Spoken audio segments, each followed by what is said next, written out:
قرآن مجید کا حفظ کرنا بہت بڑی سعادت ہے، لیکن حفظ بغیر سمجھ کے نہیں، بغیر عمل کے نہیں۔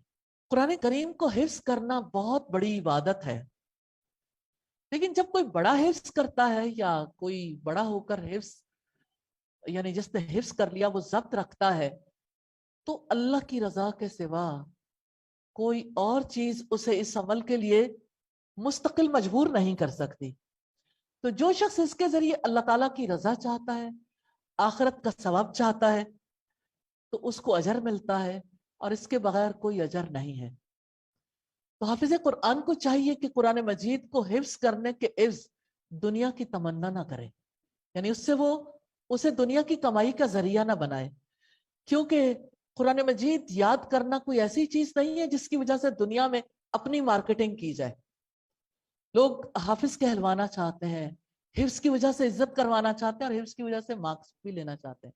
لے لینے میں کوئی حرج کی بات نہیں ہے، لیکن اگر کوئی حفظ اس وجہ سے کرتا ہے کہ اس سے جو چند مارکس ملیں گے تو میڈیکل میں ایڈمیشن زیادہ اچھے انداز میں ہو جائے گا، یا اس کے علاوہ جو بھی، تو یہ عبادت کے لیے کیا جانے والا کام ہے، اور یہ عبادت اللہ تعالیٰ کے لیے ہونی چاہیے۔ آخرت میں حافظ قرآن کو جو امتیازی خوبیاں حاصل ہوں گی، ان میں ایک یہ ہے کہ حافظ قرآن کا ٹھکانہ جنت میں وہاں ہوگا جہاں تک وہ آخری آیت پڑھ کر جائے گا، اور دوسرے، حافظ قرآن فرشتوں کے ہمراہ اپنے گھروں میں ہوگا، اور تیسرا یہ کہ اسے معزز تاج اور عزت والا لباس پہنایا جائے گا، اور چوتھا یہ ہے کہ قرآن پڑھنے والے کے لیے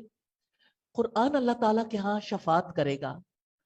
حافظ قرآن کے رشتہ داروں اور اولاد کے بارے میں ایک دلیل ملتی ہے کہ حافظ قرآن کے والدین کو 2 لباس پہنائے جائیں گے جن کی قیمت دنیا و مافیہ میں نہیں ہے، اس لیے کہ حافظ قرآن کے والدین نے اپنے بچے کے لیے بہت محنت کی، اسے تعلیم دلوائی۔ حافظ قرآن کے والدین خواہ ان پڑھ ہی کیوں نہ ہو، اللہ تعالیٰ ان کی عزت کرے گا۔ اللہ کے کلام کو حفظ کرنا اتنا بڑا درجہ رکھتا ہے۔